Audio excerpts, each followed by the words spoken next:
Muito boa tarde a todos, senhores desembargadores, senhora juíza convocada, doutora Maria Cristina Diniz Caixeta, que vem mais uma vez a brilhantar a nossa turma e sempre abrilhanta o tribunal, né, doutora Cristina? É uma grande satisfação tê-la conosco novamente. Muito bem-vinda. Obrigada, doutora.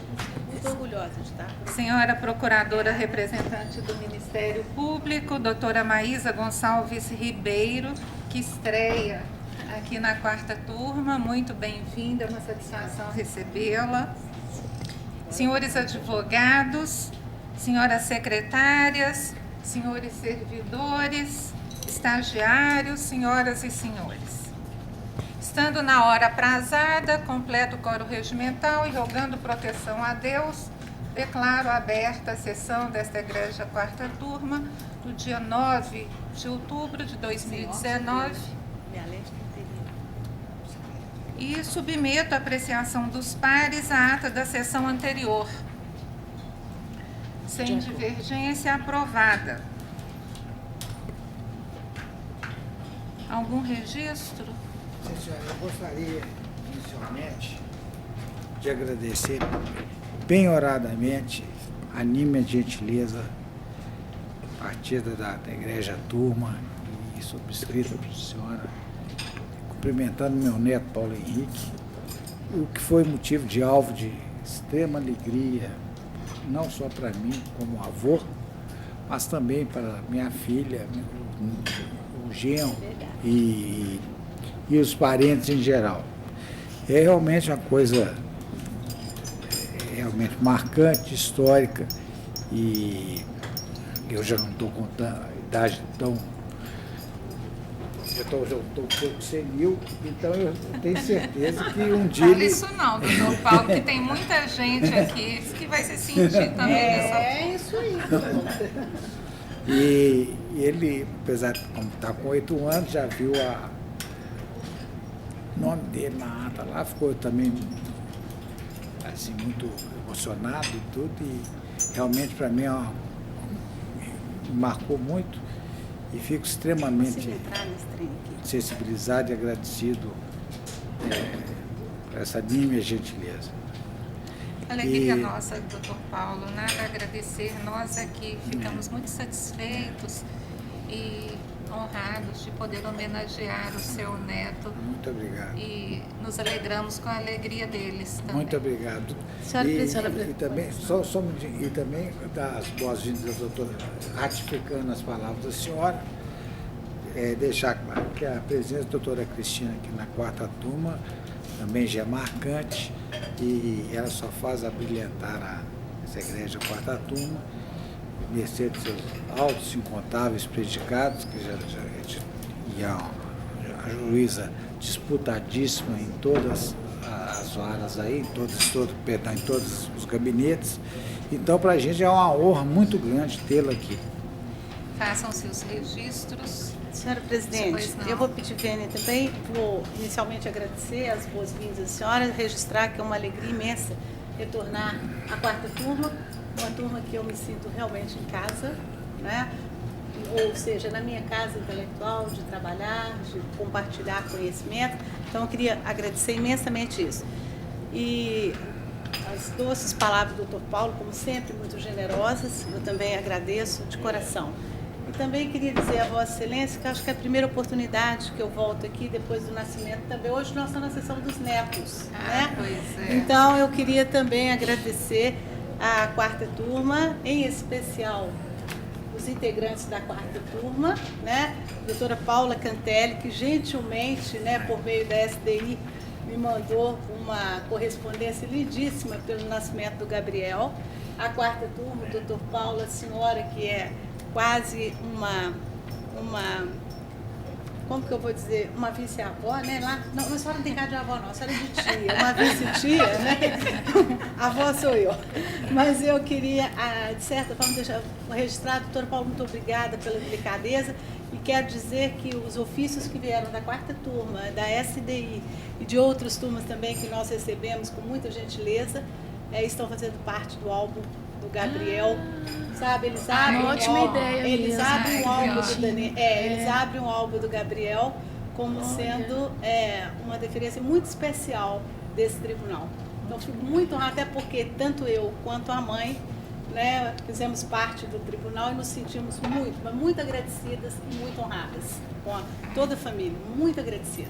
Alegria, Senhora nossa, presidente, doutora. eu gostaria só de fazer coro com Vossa Excelência, o doutor Paulo, em relação às boas-vindas da doutora Cacheta, a doutora Maísa, nossa alegria, registrar nossa alegria em tê-las, né? Doutora Cacheta, mais uma vez, aqui na essa egregia turma. Pois não, Obrigada, façam doutora seus Paula. registros. Presidente, estou aderindo também, meu nome pessoal dos colegas presentes, tá? Boas-vindas da doutora Maísa e da doutora Cristina novamente, né? Pois não. Parabéns aos avós. Obrigado. Alegria. Façam seus registros. Obrigada. Então. Bem, então, com a palavra a senhora secretária para anunciar os processos que serão adiados e retirados de pauta. Processos a serem retirados de pauta. Na sala das 13 horas, PJE, na sala das 13 horas de relatoria desembargadora Denise Alves Horta, o número 10, o AP 10.235.78/2016, em razão de acordo nos autos.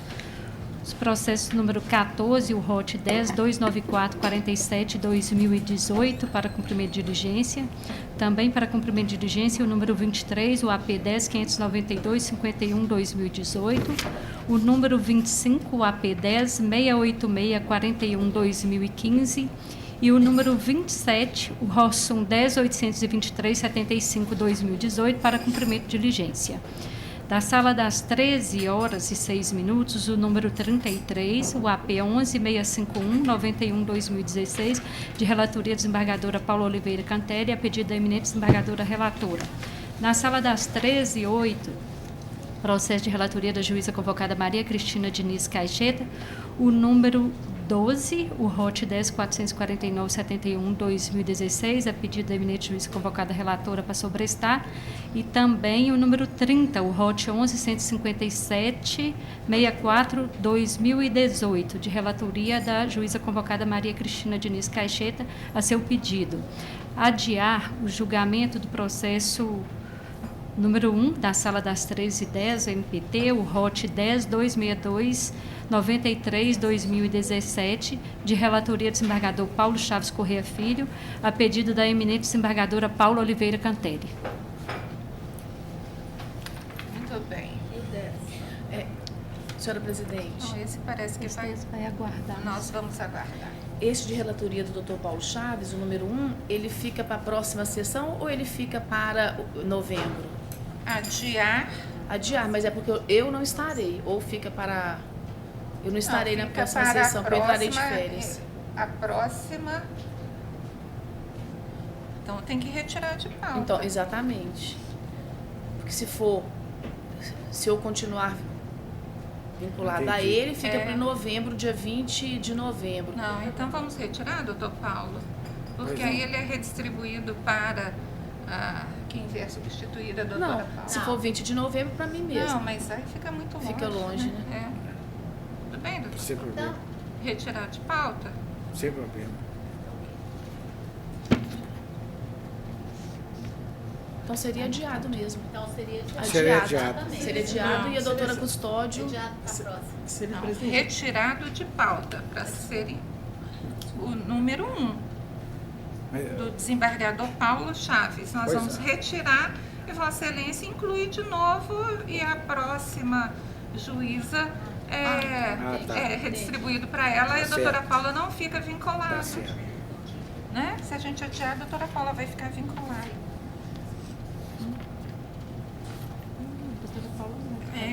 Não, vai ter outra quando ele mandar. Não tem a obrigatoriedade. Coloco em pauta para votação os embargos de declaração, processos físicos e PJE. De acordo? Então, proclamo que a turma unânime decidiu, nos termos dos votos dos relatores, os processos de embargo de declaração, físicos e PJE. Agora passaremos aos processos com sustentação oral, observada a ordem de preferência. Com a palavra a senhora secretária. Processo de relatoria do desembargador Paulo Chaves Corrêa Filho, com sustentação oral à distância do foro de Coronel Fabriciano, na sala das 13h04, o número 18, ROT 10, 730, 71/2017. Votam a desembargadora Paula Oliveira Cantelli e a juíza convocada Maria Cristina Diniz Caixeta. Inscritas, doutora Leila Azevedo 7, pela segunda recorrente, segunda reclamada. Perdão. Inscrito pela segunda recorrente, segunda reclamada, corrigindo o doutor Frederico Nogueira Feres. Pelos primeiros recorrentes reclamantes do foro de Coronel Fabriciano, a doutora Elisa Soares de Melo. E pela terceira recorrente, primeira reclamada, doutora Fátima Angélica de Oliveira e Silva. Doutora Fátima, presente. Boa tarde a todos. Boa tarde, doutora Elisa. Doutora Elisa. Boa tarde. Ela está sem a Zeca. A senhora nos ouve? O seu microfone parece que está desligado.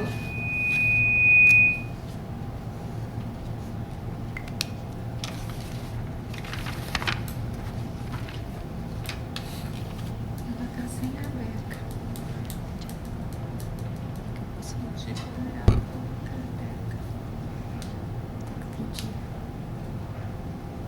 O servidor vai lá ligar esse papel de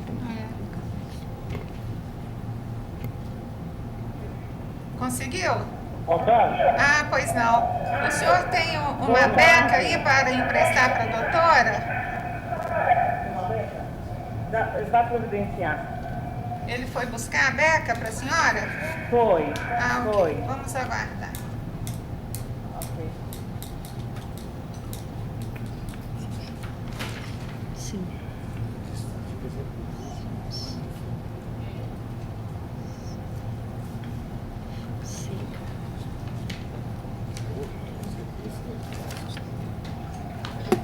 Esse foi o pedido. Tá aqui, se quiser dar essa.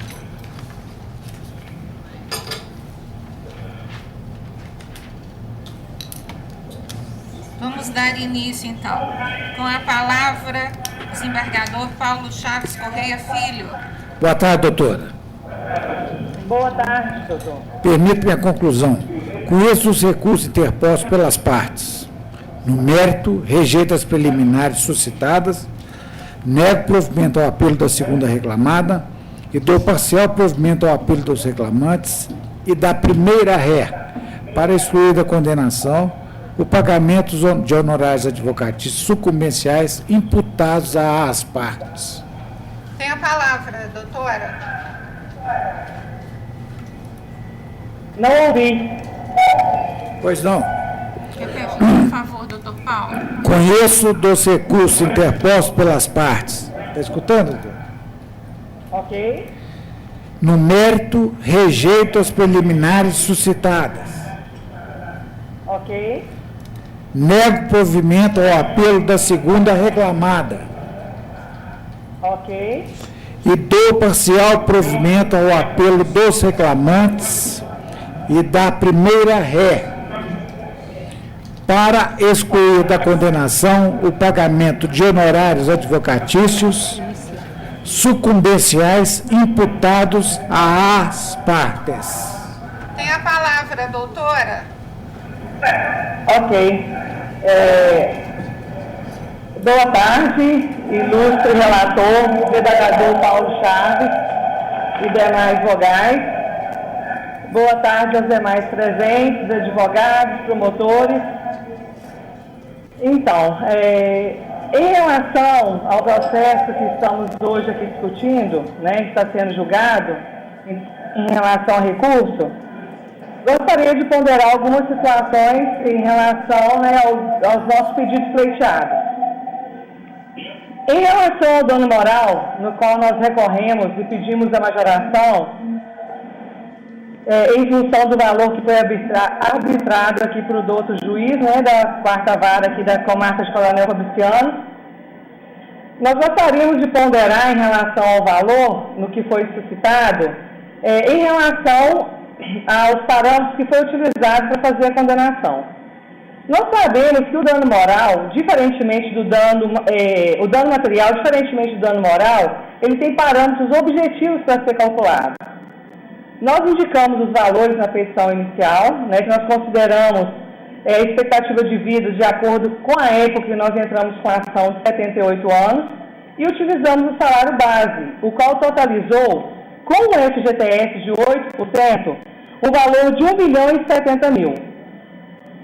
Aprove o juiz da 4ª vara sentenciar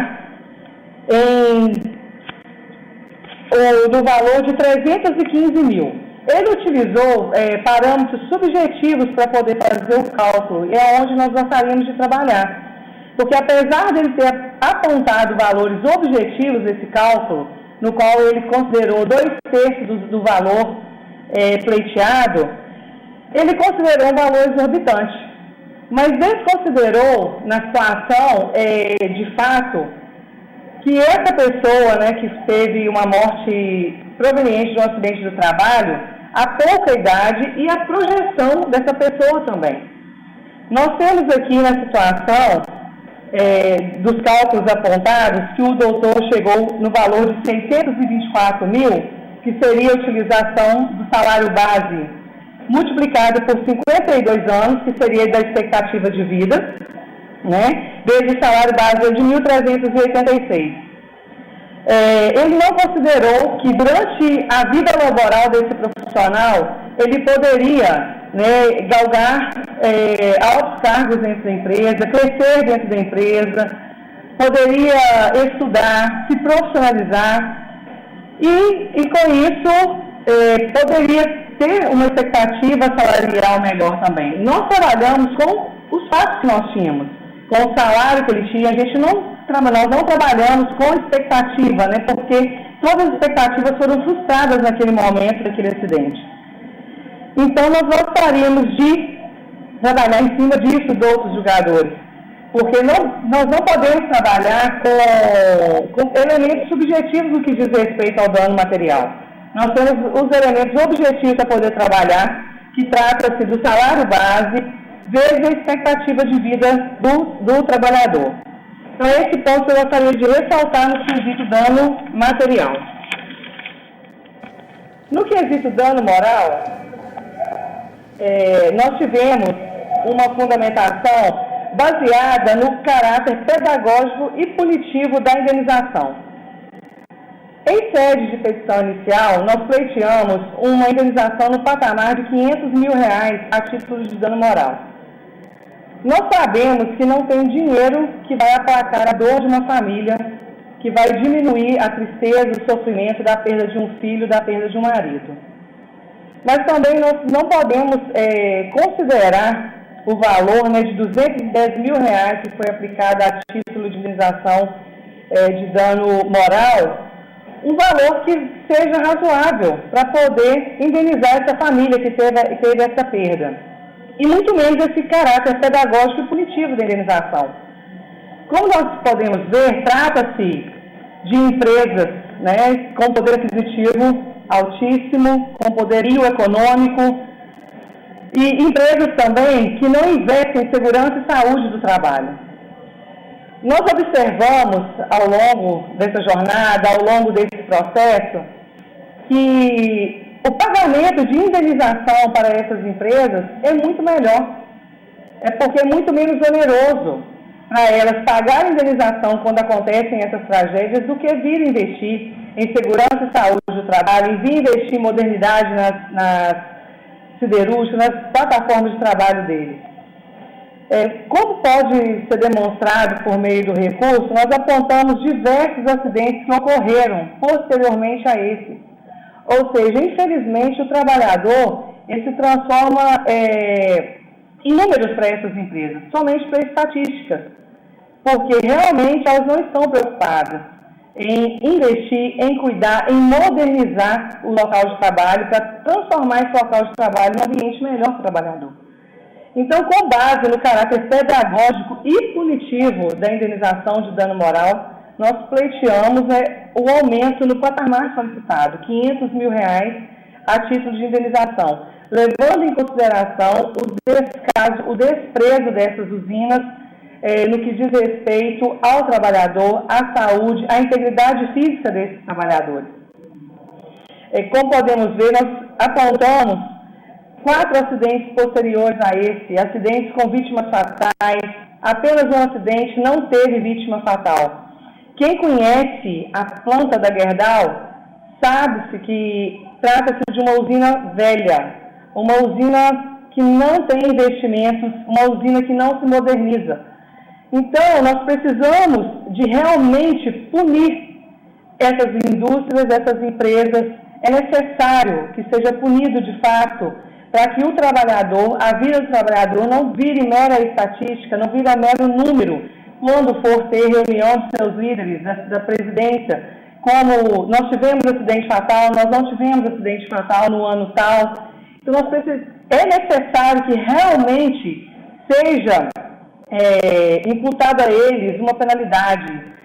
A Comaço, por exemplo, ela teve opção, quando ela viu, a primeira reclamada, quando ela viu a situação, o acidente grave que aconteceu, ela teve a opção de retirar o seu pessoal de lá. Mas ela optou por permanecer na obra.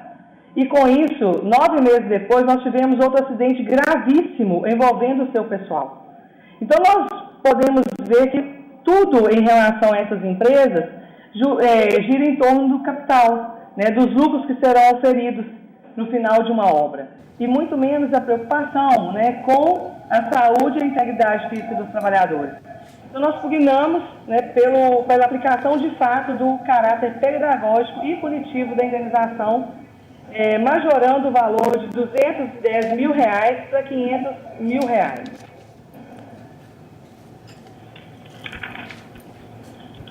Terminou, doutora? Em relação à sucumbência, estamos de acordo e finalizo.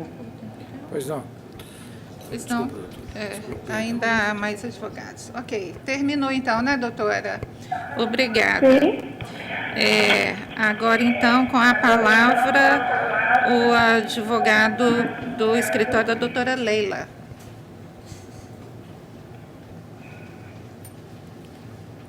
Boa tarde a todos. Boa tarde. Eu represento aqui a Gerdau, que é a segunda reclamada. A ação versa sobre um acidente de trabalho em controvérsia que aconteceu na planta da Gerdau. E pleiteiam aí as indenizações à companheira do Decujos e o pai e a mãe. Em relação ao dano material, eu vou me ater, inclusive, ao que a colega advogada falou, que justamente o dano material não pode ser com base em nenhuma expectativa, e a sustentação oral dela foi em sentido completamente oposto, que ele poderia sofrer promoções enfim, estudar e especializar na empresa, quando o que o juiz tem ali no momento do acidente e não pode justamente trabalhar com expectativas é o salário base dele, que à época era de R$ 1.300.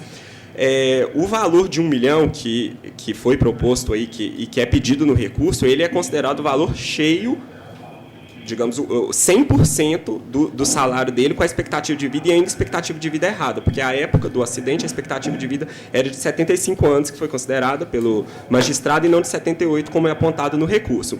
E devemos lembrar que, em primeiro lugar, não há como se pressupor que a integralidade do salário do empregado era utilizado para pai, mãe e uma esposa que tem 27 anos e total capacidade para laborar, porque ele também tinha as despesas pessoais. Por isso, então, o juízo, e me parece que a proposta de voto, determinou 2/3. E determinou a aplicação de um redutor que é amplamente aceito pela jurisprudência desta turma e deste tribunal para o pagamento, se for, por exemplo, fazer um pagamento parcela única de R$315 mil que ele arbitrou. Então, ele mostrou qual seria a projeção considerando 100% do salário, que não dá para considerar, é algo fora da realidade, não se utilizar o salário inteiro para os familiares, e ainda assim sem a aplicação do redutor. Então, em relação ao dano material, não há por que dar provimento ao recurso obreiro nesse sentido, para considerar 100% do salário do reclamante, que certamente não era totalmente utilizado em prol dos familiares. Em relação ao pedido de dano moral, realmente, enfim, o dano moral é algo extremamente subjetivo, tenta recompor aí a situação anterior, mas também não pode nem banalizar o Instituto, nem promover o enriquecimento da parte contrária ou onerar excessivamente as empresas, ainda que, enfim, o acidente tenha acontecido. Então, o valor de R$210 mil de dano moral é um valor considerável, é um valor que está de acordo com o entendimento da turma, e nós gostaríamos de pugnar pela improcedência do pedido de majoração. E tem um último aspecto, que a sentença condenou a Gerdau de maneira solidária. Temos um pedido de que fosse, enfim, revista a sentença para condenação de maneira subsidiária, porque a solidariedade decorre de expressa vontade das partes ou previsão em lei, não se tratando das hipóteses dos autos. Por parte da Gerdau é isso. Pois não, obrigada, doutora Fátima.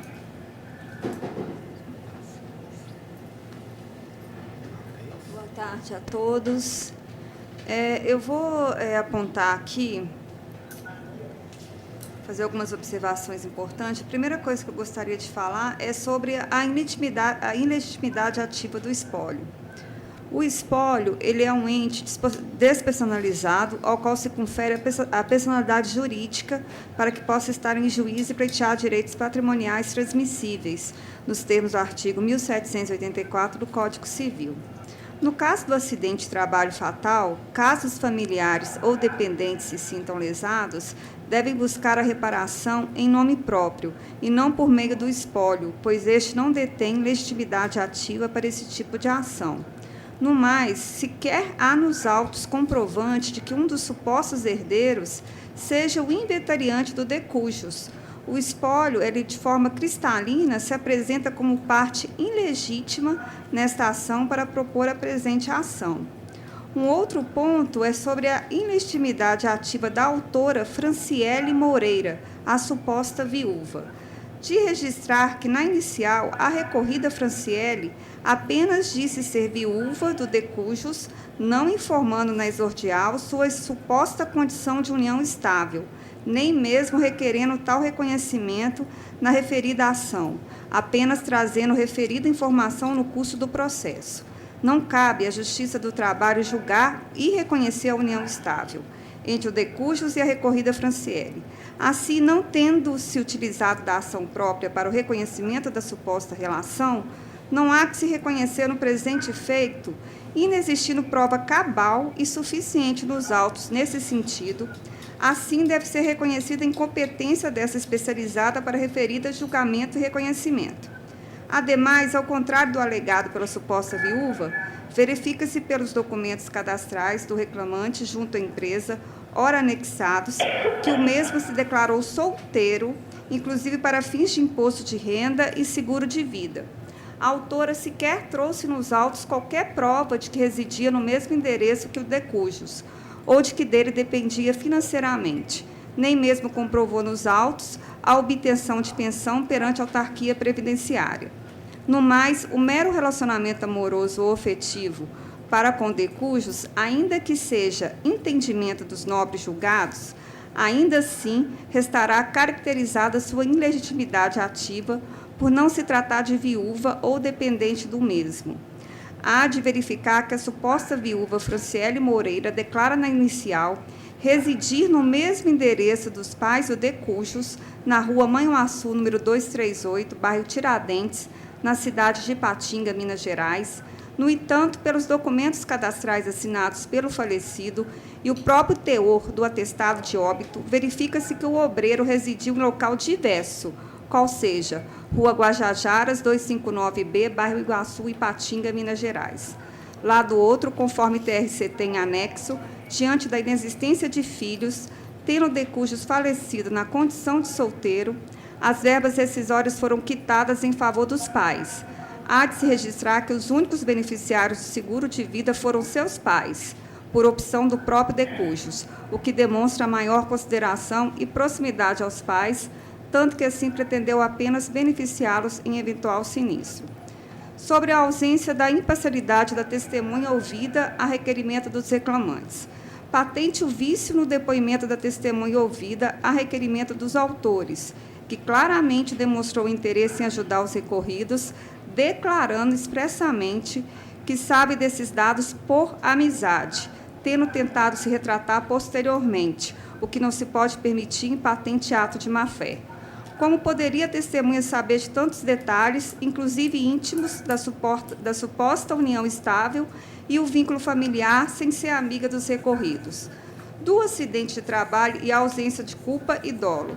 Não há que se falar em explosão, não há que se falar que a explosão tenha ocorrido em virtude dos serviços prestados pela recorrente, ou por qualquer outro fato a responsabilizá-la. E sobre a redução dos danos morais, ainda que mantida a condenação, a empresa pede pela redução do valor arbitrado, a título de dano moral, em favor da reclamante Franciele, diante dos fatos alegados, para fundamentar a preliminar a ilegitimidade ativa da mesma. Não há provas à suposta condição de viúva, nem mesmo da união estável alegada. Há de se registrar que os únicos beneficiários do seguro de vida foram seus pais, por opção do próprio decujus, o que demonstra maior consideração e proximidade aos pais, tanto que assim pretendeu apenas beneficiá-los em eventual sinistro. O valor arbitrado aos pais está condizente com outras decisões proferidas em casos semelhantes. Assim, diante da ausência de comprovação do vínculo afetivo, não há que se properar o valor arbitrado em títulos de danos morais em favor da recorrida Franciele, motivo pelo qual pede a redução do valor arbitrado, a fim que não ultrapasse a R$20 mil. E, por fim, sobre o dano material, cabia aos autores o ônus de confirmar a dependência econômica. O trabalho do decujus era sensacional, ou seja, comumente trabalhava em paradas de manutenção programadas, não tendo labor fixo e de grande lapso temporal. Desta forma, verifica-se que o recorrido não era mesmo arrimo de família, motivo pelo qual seu falecimento não gera à empresa a obrigatoriedade no pagamento de pensão vitalícia, mesmo que Vossa Excelência entenda pela culpa da reclamada. De frisar que, conforme documento ora anexado, o recorrido deixou de declarar dependentes para fim do imposto de renda. E, diante desses pontos abordados, pede-se a reforma da sentença, como também a redução na condenação. Pois não, obrigada. Doutor Paulo tem a palavra. De início, cumprimento todos os advogados pela brilhantismo das sustentações e manter minha proposta de voto. Rejeito a preliminar eriçada na tribuna e reiterada no recurso, uma vez que a ilegitimidade rogada não se faz presente, porque ficou evidenciado que a reclamante Franciele Moreira dos Santos vivia em união estável com decujus, conforme certidão a que eu menciono, no qual consta a primeira autora como, aspas, cônjuge companheiro do senhor Alain, além da concessão do benefício pensão por morte no processo número que eu me refiro aqui. O decujus, juntamente com a companheira, morava na residência dos pais, demais reclamados, a quem ajudava no orçamento doméstico. Portanto, tais pessoas são legitimadas a pleitear a indenização por danos morais e materiais em razão do acidente fatal de que foi vítima o empregado em apreço. Eu gostaria de recitar, de início foi um lapso meu que aqui eu gostaria inicialmente de lamentar o infausto acontecimento que culminou com a morte de um rapaz de 23 anos, no verdor da idade. Então, isso é a coisa que eu gostaria de salientar. E deixo claro que a indenização por danos morais e materiais, num caso desse jaez, não tem como mensurar. A morte não é paga, não tem preço. Então, eu entendo que o juízo de origem processo oriundo da 4ª Vara de Coronel Fabriciano, arbitrou com absoluto acerto os valores atinentes aos danos morais e materiais, tomando como esteio a data do senhor Alain, que era 23 anos, o salário auferido e a expectativa de vida. E, dessa forma, entendo que absolutamente correta a decisão de origem. E no que diz respeito, que a senhora diz, o problema da responsabilidade solidária, o doutor sustentou aí, eu entendo também que falece razão, porque a segunda acionada é responsável solidária pelas obrigações, porquanto, além de beneficiada com a prestação de serviços do empregado falecido, o acidente ocorreu em suas dependências, omitindo-se de fiscalizar data máxima vênia e supervisionar as tarefas realizadas pela contratada, além de oferecer ambiente inseguro ao empregado, certo que o relatório do Ministério Público do Trabalho atesta a culpa da hora recorrente da ocorrência do sinistro. Com essas e outras considerações que eu trago ao longo do voto, eu mantenho minha proposta de voto, senhora presidente. Pois não. Doutora Paula Cantelli. Senhora presidente, cumprimento os advogados pelas sustentações orais e, de fato, eu não fiz divergência anterior aqui no processo eletrônico, mas me chamou a atenção o fato de que a advogada mencionou e que eu conferi aqui e aconteceu de fato, logo após o acidente desse senhor Alain, em que ele morreu, pouco mais de um mês, houve outro acidente de um rapaz de 28 anos, também vítima fatal. E logo depois, pouco mais de 9 meses, mais 2 pessoas, 2 empregados morreram na empresa. Poxa, tem alguma coisa errada aí. A empresa tem que analisar, a empresa tem que tomar as medidas necessárias para evitar esse tipo de acidente. Então, eu acho que a indenização por dano moral ela tem que ter esse caráter pedagógico, ele tem que servir como medida educativa para que a empresa tome as previdências para que isso não aconteça mais. Porque é muito grave. Num lapso temporal de tão pouco tempo, 4 pessoas têm a vida ceifada. Então, eu concordo inteiramente com o voto do Dr. Paulo, a proposta de voto do Dr. Paulo, o voto está muito bem redigido. Eu só ponderaria se não seria o caso, de fato, de aumentarmos, de majorarmos a indenização por danos morais. O juiz de origem fixou em 315 mil. Aí ficaria... O moral? O 315 é o... Então, só um momentinho, deixa eu só puxar novamente a sentença aqui, porque ela sumiu aqui da tela. O moral, ele fixou em quanto? No geral do moral, 70 para cada um. Então, eu majoraria essa indenização por danos morais. 100 mil, então, né? Seria... Para que pelo menos 150 mil para cada um dos... Para o pai, para a mãe e para companheira. Ou seja, 450 mil. Eu sugiro. É minha proposta, senhora presidente.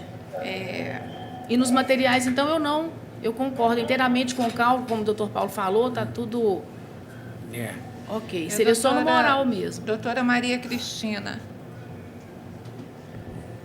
O doutor Paulo está propondo 70 para cada um? Está mantendo a sentença. 70 Deu mil, 70 para cada um, totalizando 210. É isso? Isso. Não, então, presidente, eu vou fazer uma média. Eu vou arbitrar em 100 para cada um. Na minha proposta de voto. É o que eu havia pensado em não voto na próxima. Doutor Paulo, Vossa Excelência acolhe? Acolho perfeitamente, fico unânime. Então o dano moral passa para 300 mil reais, né? 210 para 300. 210 para 300, porque 100 para cada herdeiro, né? E manter o dano material. Acho que fica mais assim significativo para a empresa sentir. Essa quantidade de acidentes realmente é Agora, muito eu preocupante, faço né? uma ponderação, como eu não voto no processo, eu estou me pautando apenas pelo comentário da desembargadora Paula e pela notícia aqui de que houve mais 2 mortes em seguida. Quem sabe não seria, então, o caso de se oficiar o Ministério Público para as providências cabíveis, no sentido de apurar isso e, se for o caso, propor as medidas adequadas. Porque o Ministério Público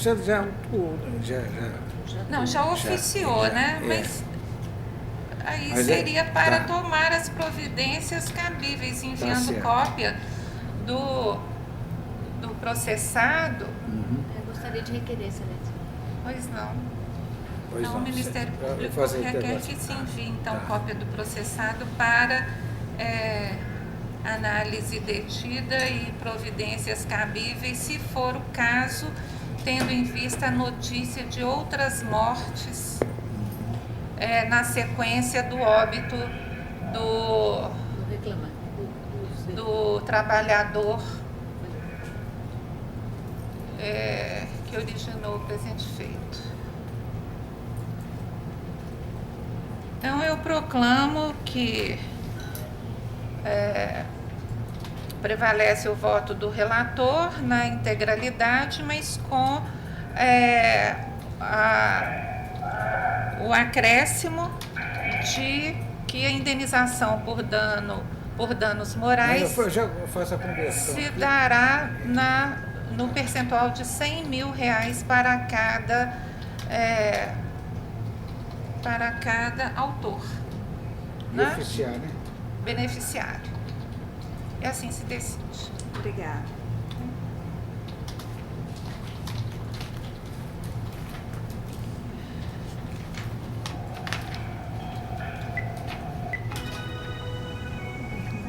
Seguinte.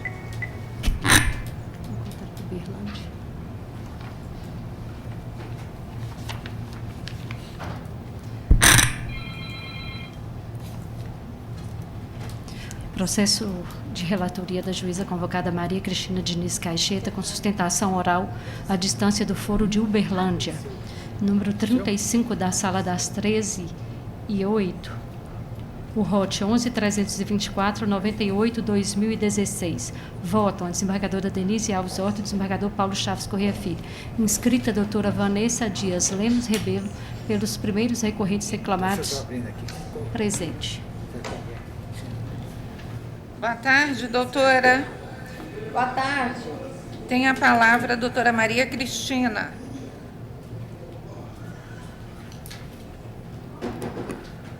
Pois não, presidente. Vou usar o doutor Paulo aqui, que o meu está fora do ar.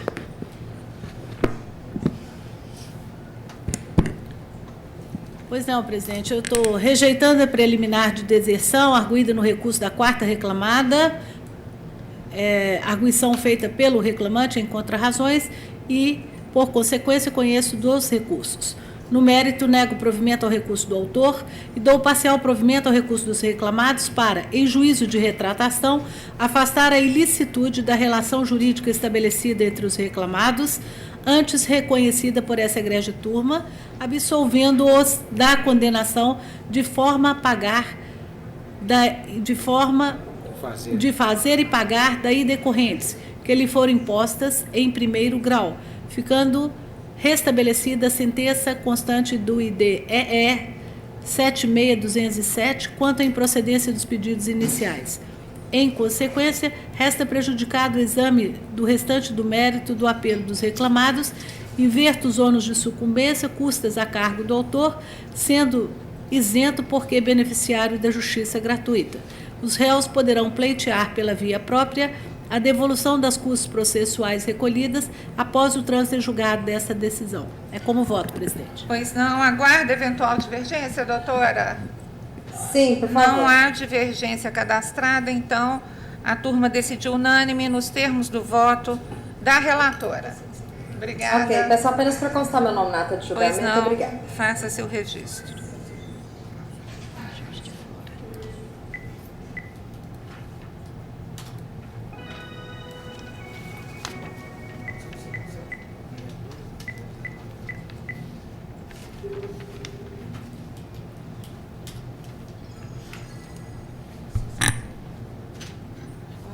Processo com sustentação oral à distância do foro de Juiz de Fora, o número 28, de relatoria desembargadora Denise Alves Horta, na sala das 13 horas, o ROSUM 10.885.92/2019.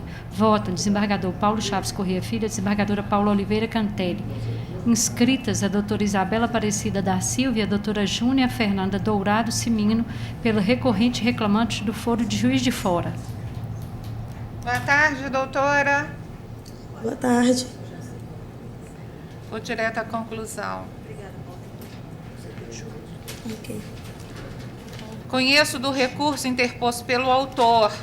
No mérito, nego-lhe provimento, mantendo a sentença por seus próprios fundamentos. Tem a palavra, doutora. Boa tarde a todos, boa tarde, nobres julgadores. O presente recurso, ele foi feito pelo recorrente, tendo em vista a improcedência da ação. O recorrente, ele vem sofrendo, dentro da empresa reclamada, diversas perseguições, tendo em vista que ele está recebendo várias advertências, e essas advertências, elas são sem fundamentos. Ao todo, ele tem em torno de 7 advertências, motivos fúteis, como, por exemplo, ele tem um banco de horas, e dentro deste banco de horas, conforme o depoimento da própria testemunha, é comum que os funcionários utilizem esse banco de hora para sair mais cedo da empresa.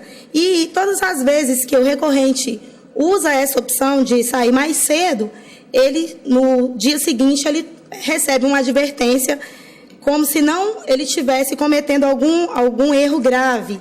E também, ao se retirar, todas as vezes que ele sai mais cedo, é de praxe avisar para o seu supervisor. Mas, mesmo assim, ele continua recebendo essas advertências. Outra situação em que ele foi advertido, ele deveria entregar os relatórios de pontos e também o seu contra-cheque para supervisão. O mesmo deixou dentro do seu armário e entrou para a empresa, para o seu local de trabalho, e ao ser solicitado, ele pediu para retornar dentro do seu armário para pegar estes documentos e não foi liberado, não foi autorizado ele retornar ao seu arquivo para entregar os documentos, e por tal motivo ele recebeu outra advertência. Vemos também aqui uma outra situação sem fundamento, no qual ele, ao chegar na empresa e bater o seu cartão de ponto, no relógio ele deixou cair o seu cartão e caiu ali mesmo no local onde ele bate o ponto. E mesmo assim ele foi advertido porque sumiu o cartão. Porém, o cartão estava nas dependências da empresa. E devido tantas faltas, a empresa tinha a opção de mandá-lo embora, até mesmo caso configurasse uma justa causa, já que ele é um mau funcionário, ele não está cumprindo com as obrigações. E mesmo com tantas advertências, a empresa não o dispensa. E conforme o depoimento das testemunhas, nós vemos aí que é de costume a empresa ter esse tipo de atitude com os funcionários, dando várias advertências. De certa forma, é uma certa tortura moral, é um assédio, é pressão, para fazer com que forçar os funcionários a pedir demissão para, assim, estar se esquivando de pagar o que ele é direito. Então, esse é o motivo que o recorrente está pedindo essa rescisão indireta. Ele não tem condição, ele ainda está laborando na empresa, ele não tem condição de pedir a sua demissão, tendo em vista que ele necessita do que ele é de direito.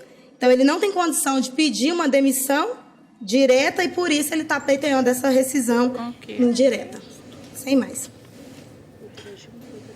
Pois não.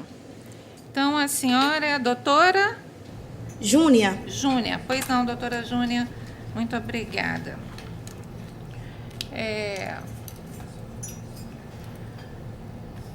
Como se viu, o reclamante pleiteia a rescisão indireta do contrato de trabalho, mas, não obstante a judiciosa sustentação oral, não vislumbrei nos autos prova no sentido de demonstrar essas alegações de que, de fato, tivesse havido uma perseguição ao reclamante e que ele fosse vítima desse rigor excessivo que ele alega no processo para efeito de sustentar a rescisão indireta do contrato de trabalho.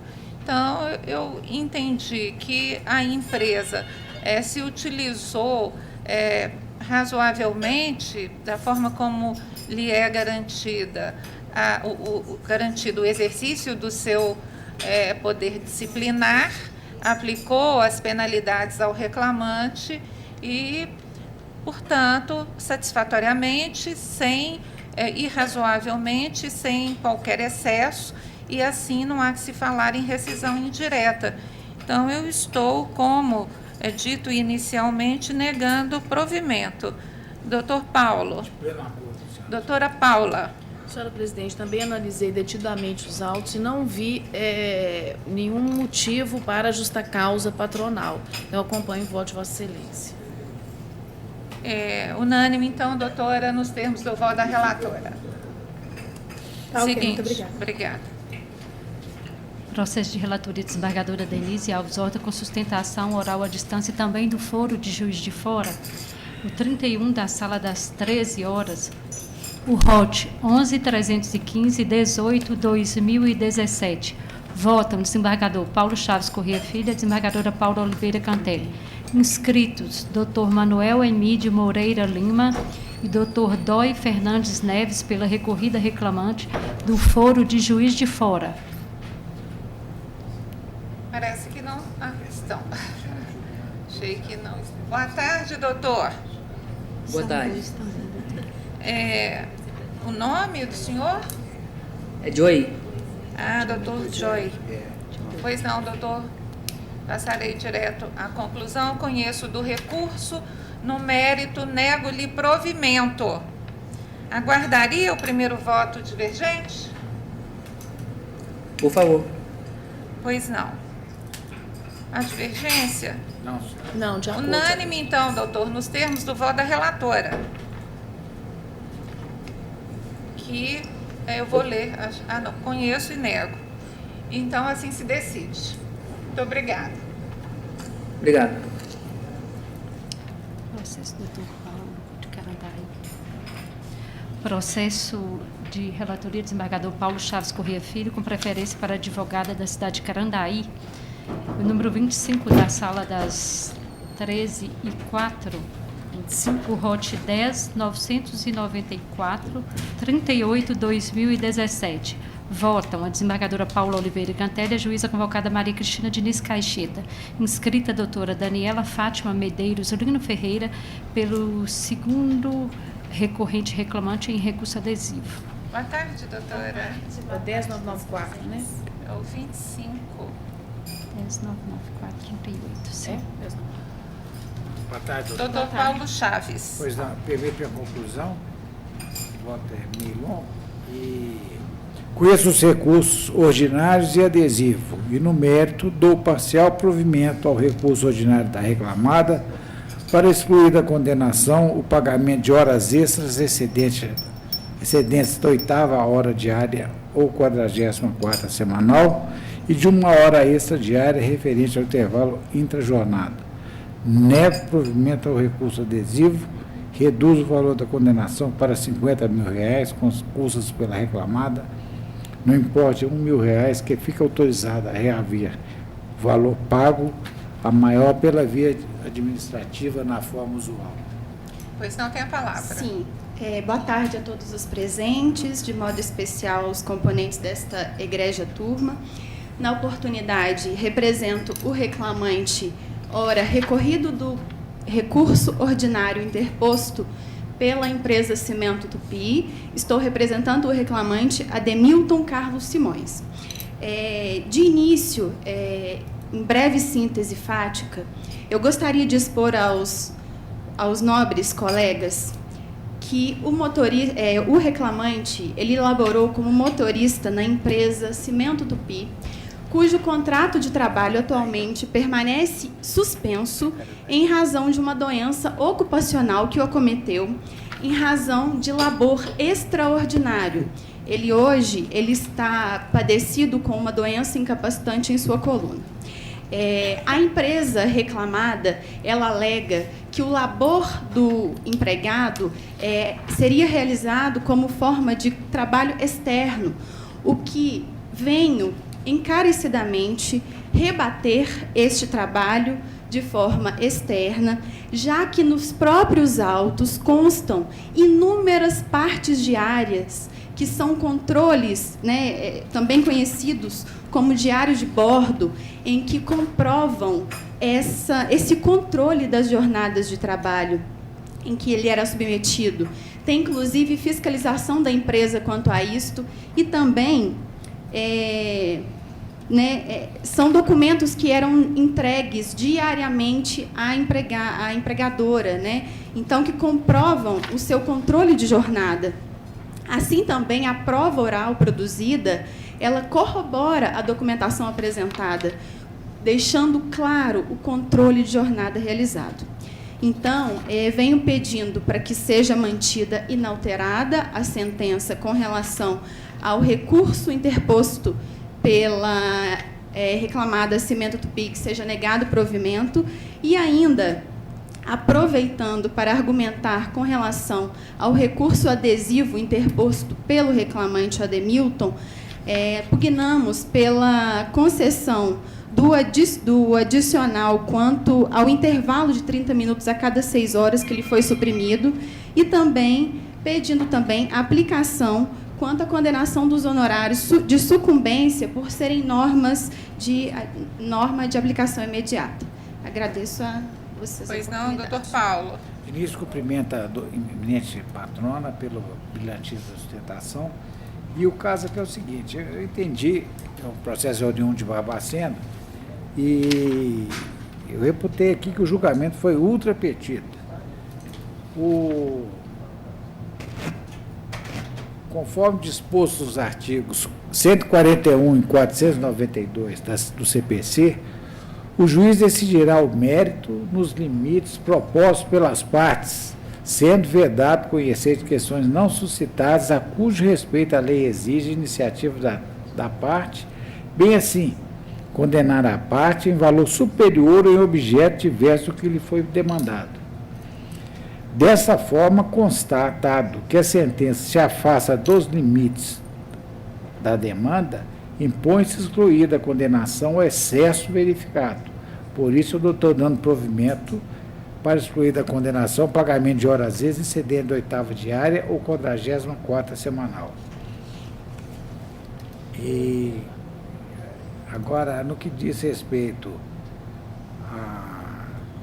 ao intervalo que a senhora está propugnando aí, eu estou negando provimento também, data máxima vênia, uma vez que trata-se de pausa estabelecida no artigo 235D da CLT, ou seja, 30 minutos a cada 4 horas ininterruptas de direção. Sendo certo que essa modificação foi introduzida pela lei chamada dos motoristas, ou seja, Lei 12.619/2012, vigente à época, posteriormente revogada pela Lei 13.103/2015, de 2 de março de 2015. Conforme destacou o juiz Acor, com amparo na prova oral, o autor tinha autonomia para usufruir da pausa, de forma que mantém a decisão de origem. E no que diz respeito aos honorários sucumbenciais, eu estou negando provimento com esteio no artigo 6º da Instrução Normativa 41, que diz o seguinte: na Justiça do Trabalho, a condenação em honorários sucumbenciais prevista no artigo 791-A da CLT será aplicável apenas às ações propostas após 11 de novembro de 2017. Nas ações propostas anteriormente, subsistem as diretrizes do artigo 14 da Lei 5.584/70, e das súmulas 219 e 329 TST. E com essas outras razões que eu trago ao bojo dos autos, eu mantenho a proposta de acordo. Pois não, doutora Paula. Eu concordo, senhora presidente, com a proposta de voto do eminente relator e cumprimento a advogada pela sustentação oral. Doutora Maria Cristina. Da mesma forma, presidente, também cumprimento a sustentação oral. Peço vênia para acompanhar a relatora, o relator e a revisora. Pois é unânime, então, doutora. Nós que agradecemos. Boa tarde. Processo de relatoria, desembargador Paulo Chaves Corrêa Filho, número 2 da Sala das 13 e 4, o AP 1098-06-2014. Votam a desembargadora Paula Oliveira Cantelli e a juíza convocada Maria Cristina Diniz Caixeta, inscrito doutor Marden Drummond Viana, pelo agravado exequente ausente. Doutor Paulo. Com esse agravo de petição no mérito negro de provimento a custo no importe de R$ 44,26, executados nos termos do artigo 789-A4 da CLT. Unânime nos termos do voto do relator. Seguinte. Processo de relatoria, desembargador Paulo Chaves Corrêa Filho, número 33 da Sala das 13 e 4, o AP 11.546-14-2017. Vota a desembargadora Paula Oliveira Cantelli e a juíza convocada Maria Cristina Diniz Caixeta, inscrito doutor Rogério Andrade Miranda, pela agravante ausente. Doutor Paulo. Só um momentinho, não chegou aqui.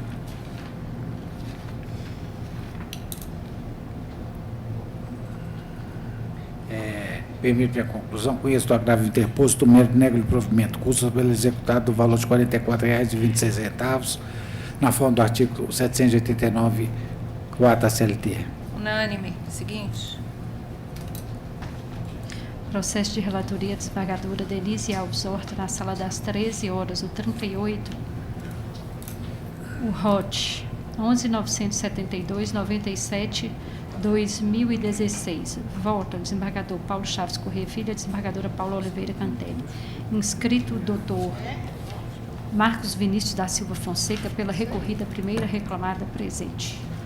Boa tarde, doutor. Boa tarde, excelência. 38. Vai estar abrindo outro processo. Só um minutinho, doutor. Ah, sim, agora abriu o processo. Sempre tinha aberto É. outro. Coisa.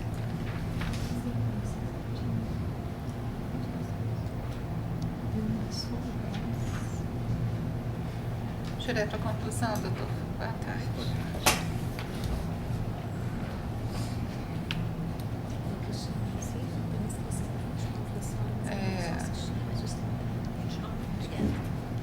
Afasto o pedido de sobrestamento do feito formulado pela primeira ré na petição de ID que indico.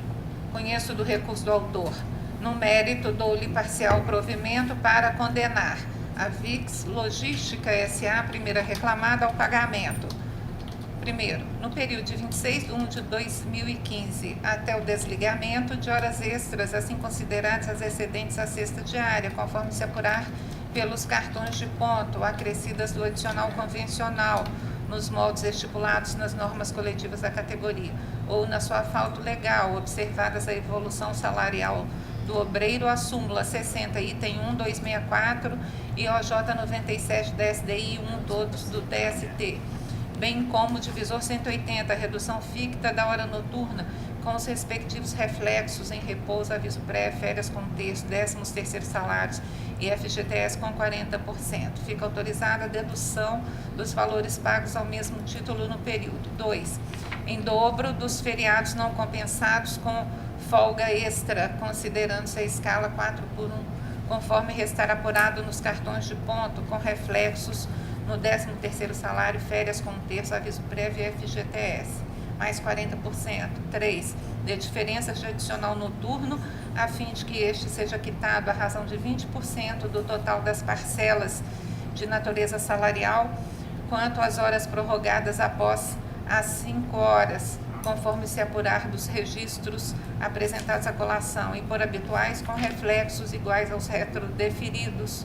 Sobre os valores objeto de condenação incidirão correção monetária e juros. Os juros serão contados a partir da data do ajuizamento da ação, calculados à base de 1% pro rata, incidente sobre o valor já corrigido monetariamente, observada a súmula 200 TST. Para o cálculo da correção monetária, deverá ser observado o índice do mês subsequente ao da prestação de serviços, a partir do dia 1º, conforme súmula 381 do TST, inclusive para atualização dos valores devidos a título de FGTS. Para o cômputo de juros e correção monetária, observar-se-á o disposto na súmula 15 do TRT da terceira região. Em relação à correção monetária, deverá ser observado o índice oficial de remuneração básica da caderneta de poupança até o dia 24/3/2015 e o índice de preço ao consumidor amplo e especial, IPCAE, a partir de 25/3/2015. Declaro, para fins do disposto no artigo 832, parágrafo 3º da CLT, que as verbas aqui deferidas têm natureza salarial, à exceção dos reflexos nas férias com terço indenizadas e FGTS com 40%. Os reflexos previdenciários e fiscais far-se-ão na forma da lei. Invertidos os ônus da sucumbência, arbitro a condenação em importe de R$10.000, com custas processuais de R$200 pela primeira reclamada. Tem a palavra. Cumprimento essa egrégia turma julgadora, senhora presidente, relatora, demais desembargadores, servidores, ilustre representante do Ministério Público, colegas advogados, senhoras e senhores, boa tarde. A ré vem à tribuna pedir a manutenção da sentença que julgou improcedente os pedidos da inicial, iniciando a sua fala a respeito das horas extras que foram deferidas além da cesta diária. Entende a ré que a condenação, que o pleito de reforma da sentença para a condenação da ré ao pagamento de horas extras deve ser julgado improcedente, uma vez que a norma coletiva juntada aos autos que pugna a ré pela manutenção da sentença que acertadamente utilizou ela como para definição, protesta a ré pela manutenção da sentença, uma vez que a norma coletiva juntada pela reclamante não é utilizada, não deve ser validada, uma vez que foi firmada por entidade sindical que incontroversamente não representa a categoria econômica da ré. Salienta-se que, conforme o controvérsia nos autos, o autor foi contratado para desempenhar a função de motorista, sendo que transportava pessoas em veículo leve, logo inaplicável a norma coletiva celebrada entre o Sindicato das Trabalhadoras de Transporte Rodoviário de Coronel Fabriciano e o Sindicato das Empresas de Transporte Passageiro do Estado de Minas Gerais. Deve ser mantida a sentença que determinou a aplicação da norma coletiva em observância da atividade preponderante da empresa, sendo certo que deve ser validado o acordo coletivo de trabalho entabulado entre a recorrida e o sindicato da categoria profissional, conforme juntada com a defesa. Deve-se levar em consideração que, ao contrário do alegado pelo recorrente, devem prevalecer os fundamentos sentenciais que acertadamente elencaram que os ACTs aplicáveis melhor se adequam ao contrato de trabalho, especialmente as condições que estavam submetido enquanto motorista de veículo leve, atendendo expressamente exatamente as especificidades das atividades desenvolvidas. Esclarecida a questão da norma coletiva, a ré pugna pela manutenção da sentença, uma vez que as ACTs firmadas entre a recorrida e o sindicato de categoria profissional prevêem a jornada especial de trabalho, devendo esclarecer que as jornadas exercidas pelo reclamante encontram-se devidamente amparadas por essa norma coletiva, que, repita-se com perdão da insistência, devem ser validadas ante a especificidade da norma aplicada. Da mesma forma, destaca-se que os cartões de pontos foram validados pelo douto sentenciante, visto que o próprio autor confirmou sua veracidade. Quando do seu depoimento pessoal, que peço venda para trazer leitura, o depoente anotava pessoalmente seus horários de trabalho em um cartão de ponto que ficava na sala dos coordenadores. Os horários anotados no cartão de ponto condizem com a realidade elaborada. Dessa forma, pugna a recorrida pela manutenção da sentença recorrida, uma vez que melhor se aplica ao caso, se requer. Pois não. Bem, eu não estou conferindo, não estou aplicando o disposto nos instrumentos coletivos com relação ao período a partir de 26/1/2015. Pois pois os turnos laborados extrapolavam a jornada de 8 horas diárias de trabalho. E restou incontroverso que o contrato-trabalho celebrado entre o autor e a primeira ré teve início em 2 de novembro de 2013, anteriormente ao início de vigência da Lei 13.467. E, portanto, não há que se falar em aplicação das disposições dessa nova lei. E aplicam-se a hipótese, o entendimento consubstanciado na súmula 423 do TST e a diretriz da súmula 38, item 1 do TRT da terceira região.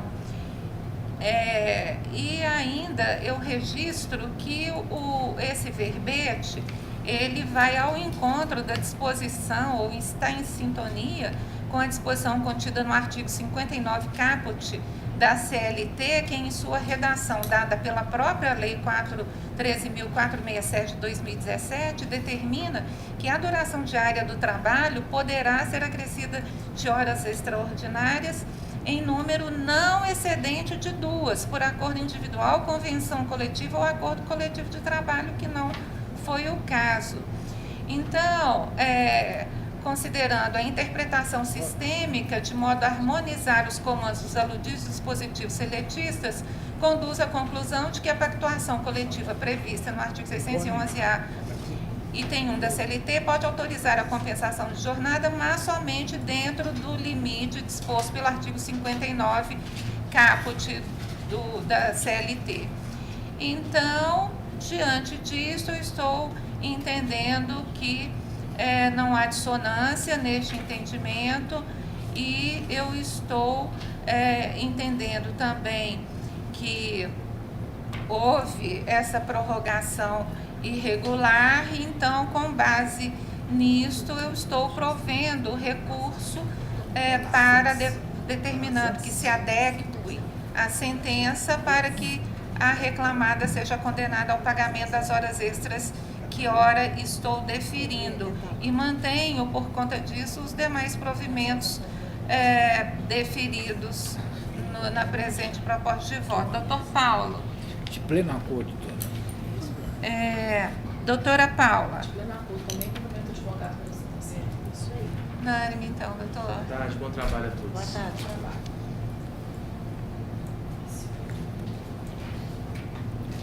Processo de relatoria desembargadora Paula Oliveira Cantelli, número 9, da Sala das 13h06, o ROT 10.352.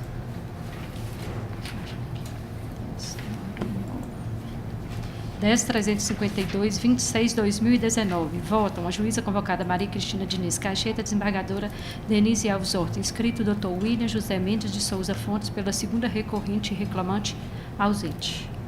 A palavra, doutora Paula. Conheço os recursos ordinários interpostos pelas partes e, no mérito, dou provimento ao apelo da autora para fixar em 10% o percentual dos honorários devidos pela ré. Nego provimento ao apelo da ré. A divergência? Unânime, nos termos o voto da relatora. Seguinte. Processo de relatoria desembargador Paulo Chaves Corrêa Filho, número 12, da Sala das 13h04, o Rossum, 10.431, 96/2019. Votam a desembargadora Paula Oliveira Cantelli, a juíza convocada Maria Cristina Diniz Caixeta, inscrita a doutora Andréa Santos Silva, pelo recorrente reclamante ausente. Qual número? Número 12, o Rossum 10.431, 96. Doutor Paulo. Pois não, eu conheço do recurso interposto pela autora e nego-lhe provimento adotando as razões de decidir da douta sentença recorrida. Unânime, nos termos o voto do relator. Processo de relatoria desembargadora Paula Oliveira Cantelli, número 25, da Sala das 13h06, o ROT 11.189, 25/2017. Votam a juíza convocada Maria Cristina Diniz Caixeta, desembargadora Denise Alves Horta. Inscrita a doutora Andréa Santos Silva, pela primeira recorrente reclamante, ausente. Doutora Paula. Então, 25, 11, 189. Em questão de ordem, determino que se proceda à exclusão do advogado da primeira e segunda réis, Dr. André Ferreira Policarpo Gomes, OAB MG 111.499, dos dados cadastrais do sistema e que sejam observadas as determinações contidas na decisão de ID 63E5C57 no tocante à intimação das réis. De ofício, não conheço do recurso ordinário adesivo interposto pela primeira e segunda réis, Fábrica de Vendas Limitada e Fiutet Limitada, microempresa. Por que deserto? Conheço os recursos interpostos pelo autor e pela terceira ré, claro.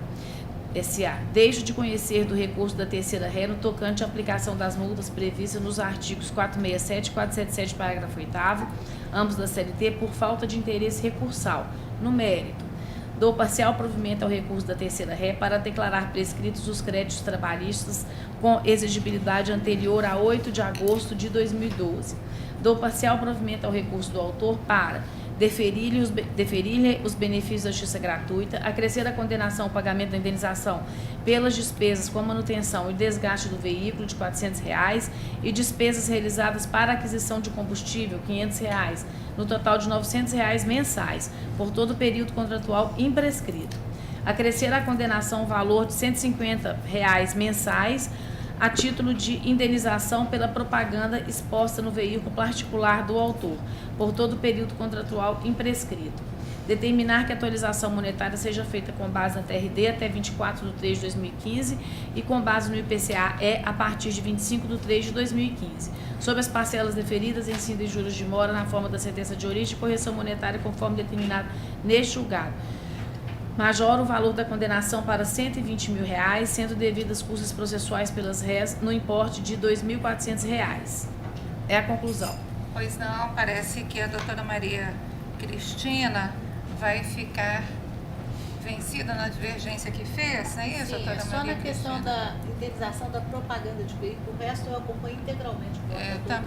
Eu acompanho a relatora integralmente, então prevalece o voto da relatora, vencida a doutora Maria Cristina na indenização pela propaganda em veículo próprio.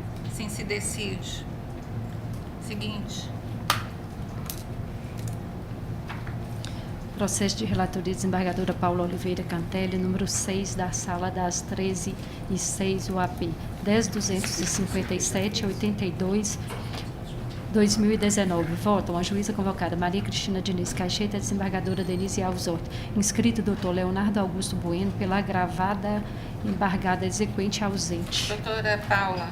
Conheço do agravo de petição e no mérito dou-lhe provimento para declarar a insubsistência das restrições lançadas no automóvel Audi A4, ano 2011, modelo 2012, placa HHE 7541, Renavan 003736811038, chassi número WAUAFC8K5CA 016135. Custos processuais no importe de R$ 44,26 pelos executados na ação principal a teor do artigo 789-A, inciso 5 da CLT.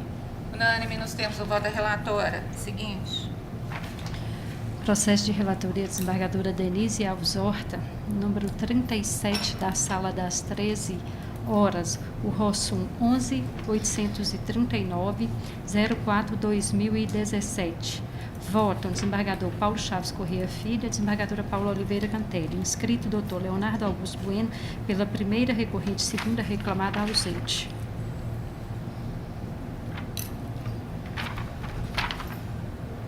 Conheço do recurso interposto por Seara Alimentos Limitada.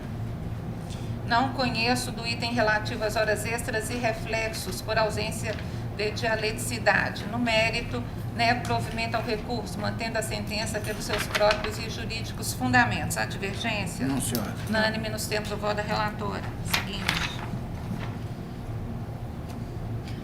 Processo de relatoria desembargador Paulo Chaves Corrêa Filho, número 35, da Sala das 13h04, o ROT 12.266/87/2017. Votam a desembargadora Paula Oliveira Cantelli e a juíza convocada Maria Cristina Diniz Caixeta.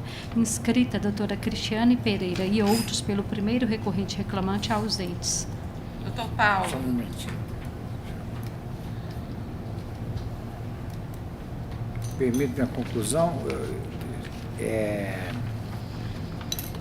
O voto já foi adequado aqui, que a doutora Cristina tinha lançado uma divergência, que eu convijo com a divergência, que é o problema da competência de repasse para a contribuição. E quanto ao mérito, conheço o recurso interposto pelo reclamante no mérito de parcial provimento para condenar a reclamada a pagar a verba quebra de caixa, observada a prescrição quinquenal declarada nessa decisão, até o fim do pacto laboral, com reflexo em férias mais um terço, 13º salário, licença-prêmio, horas extras, adicional por tempo de serviço, vantagens pessoais, gratificação semestral e FGTS.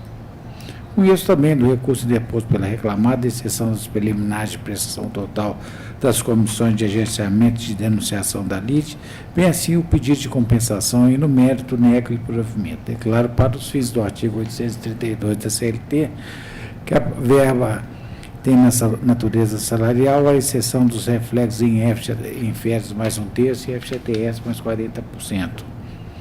Acresce a condenação valor de R$22 mil, com custos adicionais de R$440 pela reclamada. Minha proposta de voto. Pois não. A divergência, então, ficou de parte da desembargadora Paula, não é isso? É porque eu acompanhava o voto do doutor Paulo, aí a doutora Cristina inseriu a divergência, ele concordou, então agora fiquei sozinha. Então, vencida a desembargadora Paula, que entendia pela competência da Justiça do Trabalho para recolhimento das contribuições para a FUNCEF. Isso. No mais, de acordo. Sem divergência. Assim se decide. Pode adaptar a competência.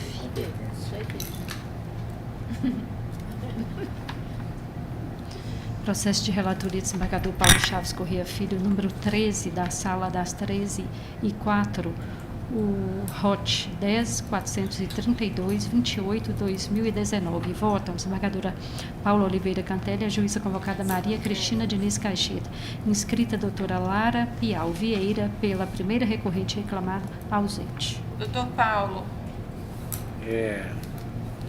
Permite a conclusão. Não conheço o recurso ordinário interposto pela reclamada por deserto. Consequentemente, não conheço o recurso adesivo interposto pela autora, que segue a mesma sorte principal e adiante com a divergência lançada pela doutora Caixeta. Com relação a essa admissibilidade, né? Isso é uma questão que está trazendo uma certa polêmica, né? Mas eu fico vencido, presidente. Eu conheço o recurso. A doutora Paula conhece? A doutora Paula? Eu acompanho o voto do relator. Então, fica vencida a doutora Maria Cristina quanto ao conhecimento do apelo a reclamada.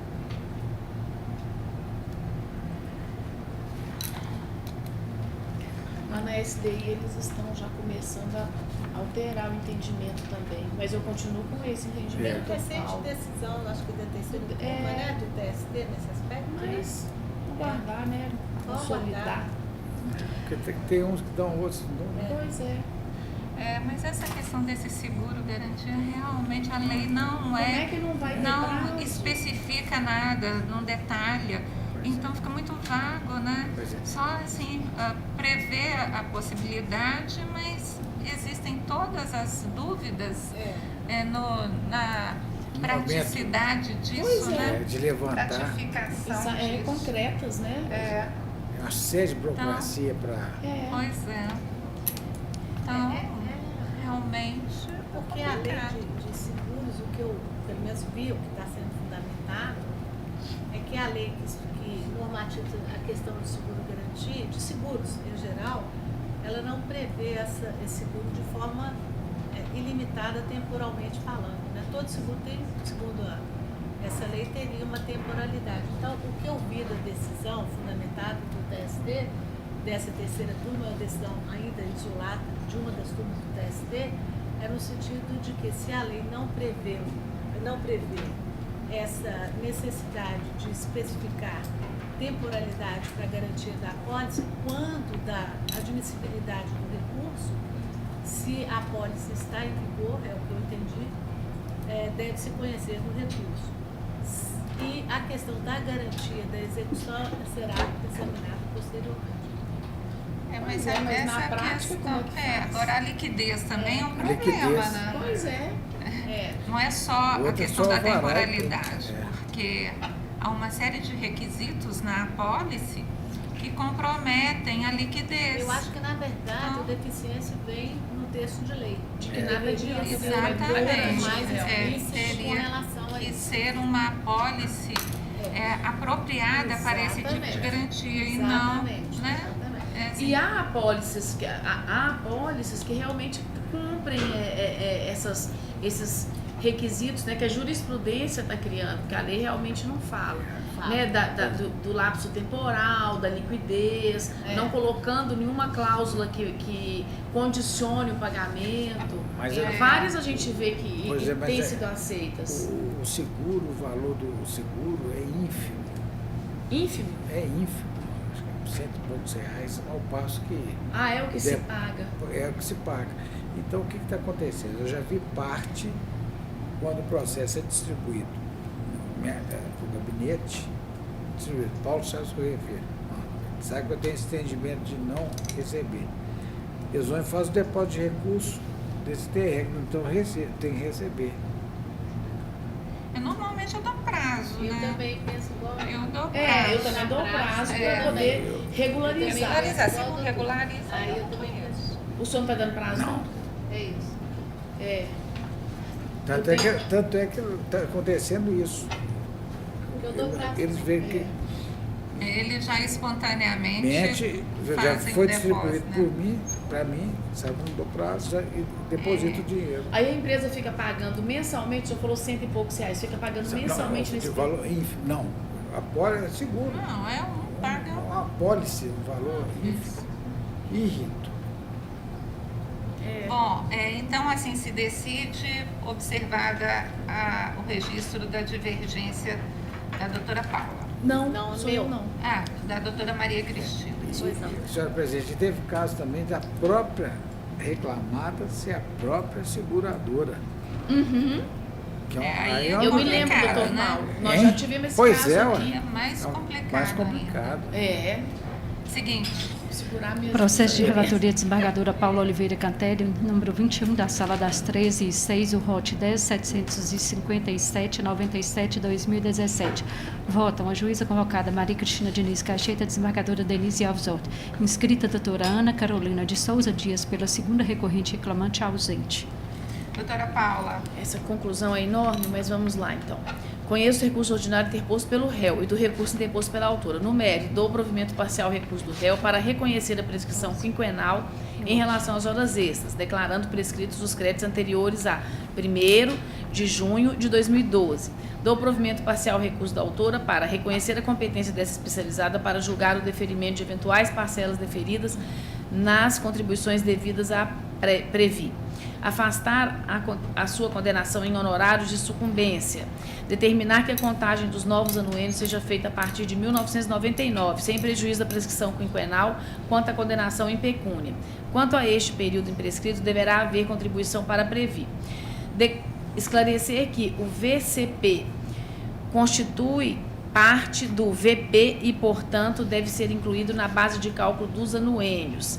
Condenar o réu ao pagamento da 7ª e 8ª horas quando ocupou o cargo de confiança no período imprescrito, observado que se decidiu no recurso do réu, tendo em vista a alteração contratual lesiva, as quais, diante da habitualidade, devem repercutir no repouso semanal remunerado, incluindo sábados, por força da cláusula 8ª da CCT dos bancários, 13º, férias integrais proporcionais, FGTS, 8%, além dos reflexos em gratificação semestral, indenização PAI, divisor 180 e adicional de 50%. A base de cálculo será composta do VP, incluído VCP, adicional de tempo de serviço anuênio, adicional de função.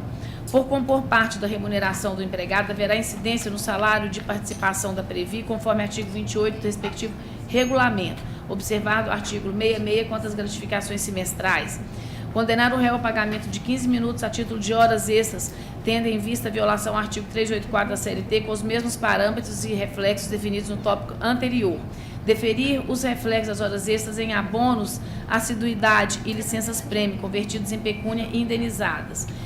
Esclarecer quanto aos reflexos do FGTS em 13º, férias usufruídas, mais 1/3 FGTS e gratificação semestral.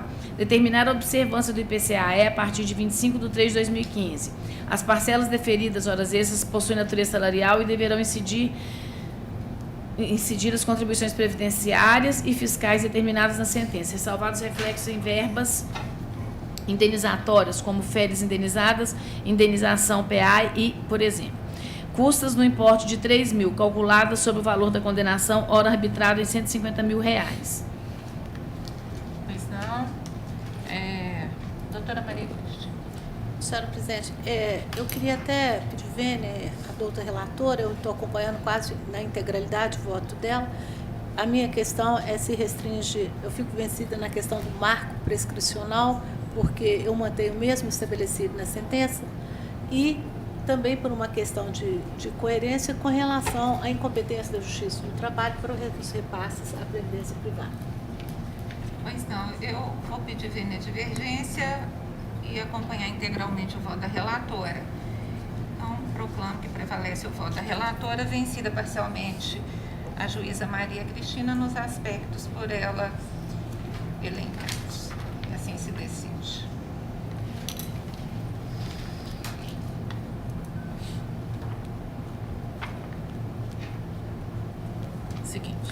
Processo de relatoria desembargadora Paula Oliveira Cantelli, número 27, da Sala das 13h06, o ROT 11.383.53/2017.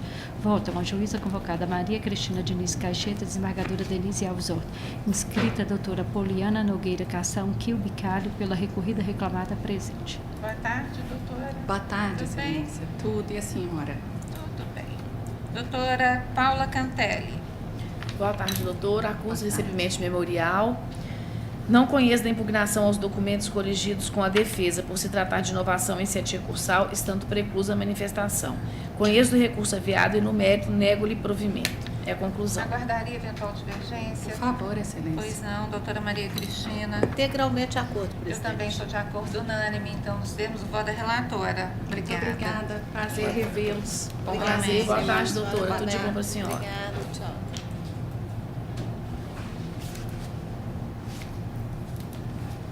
Processo de relatoria da juíza convocada Maria Cristina Diniz Caixeta, número 40, da Sala das 13h08, ROT 11.794.32/2016. Vota a desembargadora Denise Alves Horta, desembargador Paulo Chaves Corrêa Filho. Inscrita a doutora Lígia Lana Fernandes dos Santos, pela recorrida reclamada presente. Boa tarde, doutora. Boa tarde a todos. Doutora Maria Cristina. Pois não, presidente. Leitura. Conheço do recurso interposto pela autora e no mérito negando-lhe provimento. Eu estou de acordo, doutor Paulo. De pleno acordo. Aguarda, doutora. Não tem divergência, unânime nos termos do voto da relatora. Boa tarde. Boa tarde. Boa tarde. Processo de relatoria da juíza convocada Maria Cristina Diniz Caixeta, número 31, da Sala das 13h08, ROT 11.255.26/2017. Votam a desembargadora Denise Alves Horta, desembargador Paulo Chaves Corrêa Filho. Inscritos, doutor Henrique Mendes Campos de Carvalho, pela primeira recorrente reclamante, e o doutor Diego São José de Carvalho, pela segunda recorrente reclamada, presentes. Boa tarde, doutores. Doutora Maria Cristina tem a palavra. Pois não, presidente. Conheço dos recursos e no mérito nego-lhe esse provimento. A palavra, o primeiro recorrente reclamante. Boa tarde, excelências. Boa tarde. Antes de tudo, cumprimentar o presidente, ilustríssima relatora, demais desembargadores e componentes da turma, membro do Ministério Público, servidores, ex-adversos e acredito que o advogado colega também.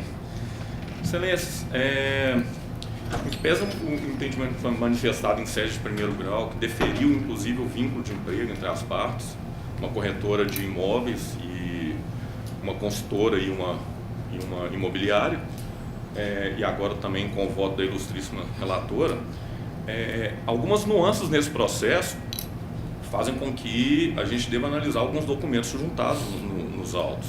Veja bem, a prescrição declarada baseou-se em um documento de número 195 do PDF, um e-mail encaminhado pela reclamante para a caixa de correio do gerente da Casa Nova e com cópia para Terrazas. Nesse e-mail, ela somente confirmou, em audiência inclusive, que ela enviou uma solicitação de desligamento da empresa. Mas numa análise mais profunda do documento, na parte final do documento, a reclamante ainda continua salientando que ela quer continuar a trabalhar os imóveis da reclamada. E um detalhe chama a atenção nesse processo: na audiência de instrução, após a reclamante confirmar o teor do documento, por óbvio, ela não tinha como negar, porque ela realmente enviou a solicitação de desligamento da empresa, mas em momento nenhum questionou-se a reclamante se ela continuou ou não prestando serviço para a reclamada. Não foi questionado isso para a reclamante. E da análise do resto da prova documental, e que foi desconsiderada, alguns documentos também chamam a atenção. Veja bem, a sentença menciona que o documento de folha 109 do PDF, que são as escalas de plantão seguintes, a reclamante não aparece nas escalas de plantão. Mas vou chamar a atenção por uma coisa: os corretores que trabalham para as reclamadas nem sempre estão nas escalas de plantão. Eles ficam dentro da house, que é a sede da Terrazas ou da Casa Nova, que tem uma certa confusão nesse processo em relação a isso, e também nos empreendimentos das reclamadas. E mais, logo no documento de folhas 90 do PDF, é uma escala de plantão. Nessa escala de plantão consta o nome da reclamante. Essa escala de plantão, no documento, no topo dele, consta do dia 29/12 a 4/12. Acredito que por um erro material seria 29/11 a 4/12, 2015. Data posterior em que declarada a prescrição, considerando o documento de folhas 195 do PDF, que é só um pedido de desligamento. Não tem confirmação sequer aceite das reclamadas desse desligamento, né? Então a reclamante consta desse documento. Nesse mesmo sentido, o documento de folhas 202 é uma conversa de e-mail entre a reclamante e o gerente da Terraza, o senhor Alan Dias. A reclamante solicita o índice cadastral de alguns imóveis da Terrazas. Se ela solicita o índice cadastral de alguns imóveis da Terraza, significa que ela está trabalhando, certo? Esse documento é datado de 15/12/2016, quase um ano após o suposto desligamento da reclamante. Esse mesmo documento, excelências, foi juntado pelas reclamadas, folhas 245 do PDF, página 2. Página 2 do ID 1C661BF. Tá? E assim por diante vão mais alguns documentos que não foram considerados para se basear se houve ou não prescrição no desenvolvimento da atividade da reclamante. Documento de folhas 203 do PDF. Esse documento é o início da conversa do documento anterior, de folhas 202. Nesse documento, a reclamante ainda, em conversa com os funcionários da Terraza, esse documento é datado de 11/2, desculpa, excelência, que eu estou tentando falar o mais rápido possível. Esse documento ele é datado de 11/2/2016, ou seja, reclamante ainda trabalhando para as reclamadas. Mais adiante, documento de folhas 208 do PDF, é uma conversa entre a reclamante e Gladstone Johannes. Ele se auto-intitulava Executivo Comercial da Terrazas, trabalhava para Terrazas e para Casa Nova. Nesse documento, a reclamante pede uma tabela de um imóvel da Terrazas. O empreendimento é chamado Hermani ou Hermani. Esse documento é de folhas 208 do PDF. Em concomitância com os documentos, se formos fazer uma análise do depoimento da única testemunha ouvida a roubo da reclamante no processo e mais nenhuma outra prova oral nesse sentido, a reclamante afirmou que desconhece que a reclamante se desligou em algum momento da empresa. Essa testemunha trabalhou, excelências, entre 2010 a julho de 2016. Ora, se a testemunha afirma em audiência que a reclamante não se desligou em momento algum, que ela trabalhou até julho de 2016, presume-se que a reclamante, apesar de confirmar, ela somente confirmou uma solicitação de desligamento, em momento algum pode-se presumir que a reclamante literalmente parou de trabalhar, até mesmo porque tem prova documental em sentido contrário. Essa mesma testemunha, as folhas 453 do PDF na audiência de instrução, ainda afirmou que desconhece que a reclamante tenha se ausentado para cuidar de assuntos pessoais. Muito obrigada. Ou seja, excelências, apesar da reclamante ter confirmado um e-mail que partiu da caixa de correio dela, em momento algum do processo foi questionado se houve paralisação ou não da atividade. Não houve.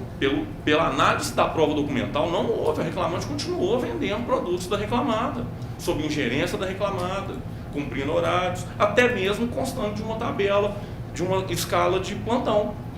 Então, excelências, eu peço a vossas excelências para que, numa análise mais profunda, tanto da prova documental como da prova testemunhal, que a matéria seja revista, porque não se tem prova e não se pode presumir que a reclamante literalmente parou de trabalhar pelo simples fato de ter pedido e confirmado em audiência uma solicitação, de ter feito uma solicitação de desligamento. Eu encerro a minha sustentação oral, agradeço pela atenção de todos e espero uma reforma do voto, uma reanálise do voto. Obrigado. Pois não. Doutor Diego tem a palavra. Boa tarde a todos. Boa tarde. Vamos lá. No caso presente, nós temos o reconhecimento do vínculo, dos requisitos presentes no artigo 3º e, consequentemente, a reclamada construtora Terrazas foi condenada em obrigação de fazer a anotação da CTPS. Em contrapartida, foi reconhecida a prescrição bienal e declarou-se prescritos os créditos oriundos do vínculo.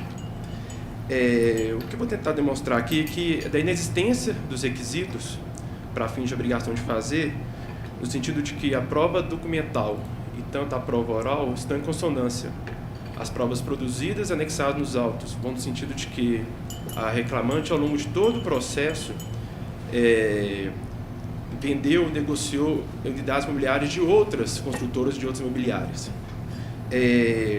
Entrando mais específico nas provas, temos as provas de folhas 245, 253 PDF, que mostram a reclamante negociando claramente imóveis não pertencentes à construtora Terrazas. E nesses e-mails nós temos que ela utiliza até e-mails de domínios não pertencentes às Terrazas, domínios, exemplo, de imobiliárias diversas, situa imóveis da construtora Patrimar, construtora concorrente da reclamada. Então, nesse sentido, vemos que não há o requisito de exclusividade. Vemos ainda a questão da onerosidade. Todos os pagamentos juntados, os recibos de comissões foram juntados pelo reclamante, todos mostram que nenhum pagamento foi direto pela construtora. Eram feitos diretamente pelos compradores. E, por fim, quero destacar a questão da responsabilidade, no seguinte sentido, de que a imobiliária Casa Nova era responsável em angariar os corretores no mercado e disponibilizá-los para a venda de imóveis de várias construtoras, entre elas Terrazas. A Terrazas, em momento algum, tinha gerência, coordenação e atividades dela. Então, nesse sentido, eu peço que a Terrazas não seja condenada diretamente na questão de obrigação de fazer ligada ao vínculo. Haja vista, igual repito, que a Casa Nova era responsável, sim, pela coordenação, por admiti-los e fornecê-los ao mercado, em parceria com as construtoras. E, nesse sentido, eu peço, então, uma reforma. Pois não. Os pontos aqui guerreados. Tá bem. Doutora Maria Cristina. Pois não, presidente. Só um minutinho, por favor.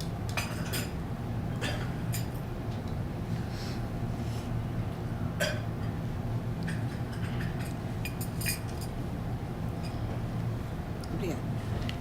Inicialmente, presidente, eu cumprimento a jovem advocacia, né, pela sustentação oral, eles vêm com um preparo bastante acentuado, uma forma aguerrida de defender os interesses de quem lhes outorgou a procuração. Cumprimento ambos os advogados. Obrigado. Com relação à questão, senhora presidente, trata-se da conhecida e tormentosa decisão de se definir se há ou não um vínculo de emprego em relação aos corretores autônomos e os corretores subordinados ao trabalho de suas tomadoras de serviço na forma do artigo 3º da CLT.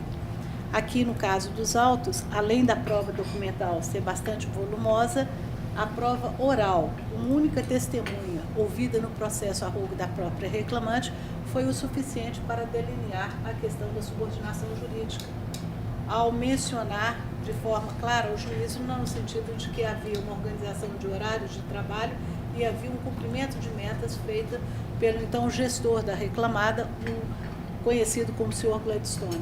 Então, essa subordinação comprovada nos autos é que foi decisiva para a determinação do vínculo de emprego, tanto em primeira instância, que ora eu estou sendo respaldado na minha proposta de voto. Afirmo ainda, senhora presidente, que em rebate à tese trazida pela sustentação oral da reclamada no plenário, é no sentido de que ela também transacionava propriedades de outras construtoras, inclusive de construtoras que poderiam ser tidas como concorrentes da própria construtora para quem ela trabalhava.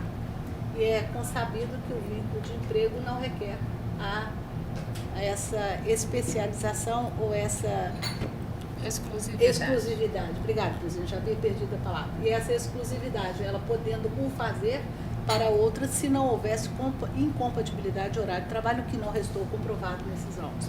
Então é por isso que eu estou tentando sinteticamente manter a minha proposta de voto. Já com relação ao término da relação de emprego, também, que foi o ponto maior trazido pelo advogado da própria reclamante, o que há nos autos é, de fato, um e-mail de saída do correio eletrônico da própria reclamante encaminhada à sua, então, empregadora, no sentido de pedir o seu desligamento. É certo que, para desconstituir essa prova documental, haveria de haver uma prova em outro sentido e o senhor bate na prova oral. E eu, com a devida vênia, ao analisá-la, entendi que não há segurança necessária para desconstituir a própria prova documental trazida pela autora nesse aspecto. Enfatizo ainda que os e-mails citados pelo doutor da tribuna, de folhas 201, 202, 203, 204 e 245, apenas demonstram contatos da reclamante com os prestadores de serviço da reclamada, não se revelando como prova apta a desconstituir o seu pedido de desligamento. Cumpre anotar ainda que a própria autora sequer usa o e-mail institucional da construtora Terraza, de quem ela era empregada, mas ela o fazia pelo e-mail de ordem pessoal já dela. Então, eu estou rebatendo de forma também sintética a questão do ônus de prova, que foi decisivo para a manutenção da decisão de primeiro grau no aspecto. Cumprimento os advogados, peço vênia a minha proposta de voto. O processo foi muito bem examinado, o voto é minucioso e eu estou acompanhando integralmente. Doutor Paulo. De pleno acordo. Unânime, então, nos termos do voto da relatora. Obrigada. Processo de relatoria da juíza convocada Maria Cristina Diniz Cacheta, com pedido para assistir, número 29, da sala das 13h08, o ROT 11.153.03.2018. Votam a desembargadora Denise Alves Horta, desembargador Paulo Chaves Corrêa Filho. Inscrito para assistir, doutor Flávio Vinícius, pela recorrida reclamada. Boa tarde. Doutora Maria Cristina. É uma questão aqui de uma responsabilidade subsidiária de ente público do município de Santa Luzia, que é o recorrente, e o recorrido é Priscila Santos Pereira. É um processo que vem também da Vara de Trabalho de Santa Luzia. E como conclusão do voto, eu estou conhecendo o recurso interposto pelo segundo reclamado, município de Santa Luzia, e no mérito eu já trago a minha posição como vencida quanto à manutenção da responsabilidade subsidiária do município, porque se outro fosse o entendimento eu daria provimento, e dou-se parcial provimento ao recurso para determinar a aplicação apenas do artigo 1º F da Lei 9494/97, no que tange ao cálculo dos juros, na hipótese de direcionamento da execução em face do responsabilidade subsidiária. Já trouxe o voto adaptado, presidente? Pois não, então Okay. assim se decide nos termos do voto da relatora, que já está adaptado, ficando a mesma vencida no aspecto por ela ressaltado. Agradecemos.